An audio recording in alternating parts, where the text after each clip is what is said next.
మొన్నదాకా అందరూ సలహాలు ఇచ్చారు నాకు, నువ్వు ఎలా నిలబడాలి, ఎలా చేయాలని. అందరూ వైసీపీకి వెళ్ళిపోయారు. ఈరోజు పవన్ కళ్యాణ్ దగ్గర అన్నీ వస్తాయి ఐడియాలు. సీట్లు ఎన్నా తెలియదబ్బా నాకు, అన్నీ ఒకటి కాదు.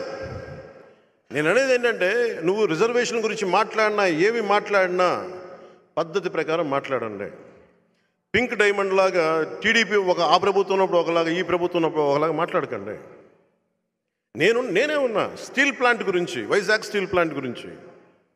నేను భారతీయ జనతా పార్టీ ప్రధానమంత్రి గారితో అందరితో నాకు చక్కటి బంధాలు ఉండి కూడా స్టీల్ ప్లాంట్ దగ్గరికి వచ్చినప్పటికీ నా అభిప్రాయం చాలా బలంగా తెలియజేస్తాను. ప్రజా సమస్యను తీసుకెళ్ళగలిగా. అక్కడ నేనే సన్నాయి నొక్కల. అందుకని ఈ రోజున మనకు కావాల్సింది కన్వీనియంట్గా మాట్లాడే వ్యక్తులు కాదు, నిలబడే వ్యక్తులు కావాలి. అలాంటి నిలబడే వ్యక్తి ఈ రోజున జంగాల శ్రీనివాసులు గారు వచ్చి వారి అబ్బాయిలతో మాట్లాడారు, వారి బ్రదర్ శివ గారితో మాట్లాడారు, జగన్ గారితో, మదన్ గారితో మాట్లాడారు. వాళ్ళు నలుగురితో కూర్చొని ఒకటే చెప్పాను, నేను నా కోసం చేయట్లేదు ఇది, మీరు కూడా మీ కుటుంబం కోసం కాదు, ఇది ఒక చిత్తూరు జిల్లా కోసం కాదు, ఒక నియోజకవర్గం కోసం కాదు, రాయలసీమ ఆంధ్ర రాష్ట్రం కోసం మనం కలిపి చేయాలి. ఏ వర్గాలైతే దెబ్బతున్నాయో, ఏ వర్గాలైతే అణిగిపోతున్నాయో వాటి వెంట మీరు నిలబడండి. మేము కలిసికట్టుగా ఉందాం. రౌడీజం చేస్తూ ఉన్నారు. నేను మనం చెప్పింది, వీళ్ళు రౌడీలు చెప్తా ఉంటారు. ఏం రౌడీలు వీళ్ళు?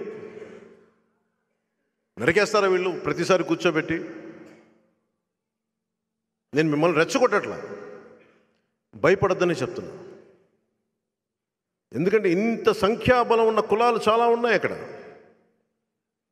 కొద్దిమంది చేతుల్లోకి మీరు ఎందుకు వెళ్ళిపోతారు? భయపడాల్సిన అవసరం ఏముంది? మన బలహీనత ఐక్యత లేక, సంఖ్యాబలం ఉన్న కులాల్లో ఐక్యత లేక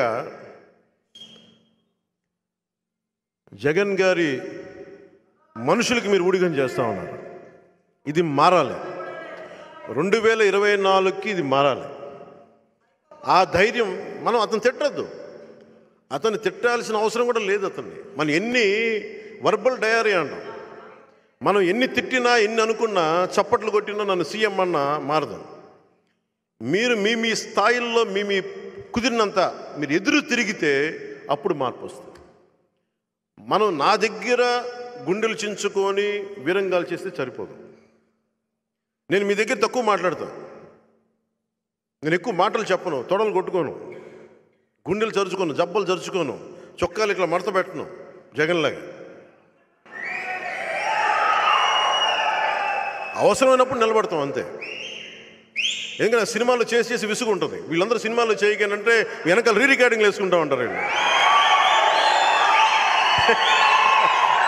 అలాగే వీళ్ళకి రికార్డింగ్లు ఎక్కువైపోయినాయి. ఆ కేజీఎఫ్ సినిమా పుణ్యం, పుష్ప సినిమా పుణ్యం అని రికార్డింగ్లు ఎక్కువైపోయినాయి. నేను మామూలుగానే పంచగట్టుకొని ఏదో మన సాంప్రదాయం ప్రకారం వస్తాం. వీళ్ళు అలా కాదు, వెనకాల మామూలుగా రికార్డింగులతోటి. నేను సినిమాల్లో కూడా చేయను ఇంత తమాషా. పంచి డైలాగులు మళ్ళీ వీళ్ళకి సరిగ్గా ఒక సంస్కృత శ్లోకం ఇస్తే నోరు తిరగదు వీళ్ళకి, వీళ్ళు పంచి డైలాగులు వీళ్ళకి.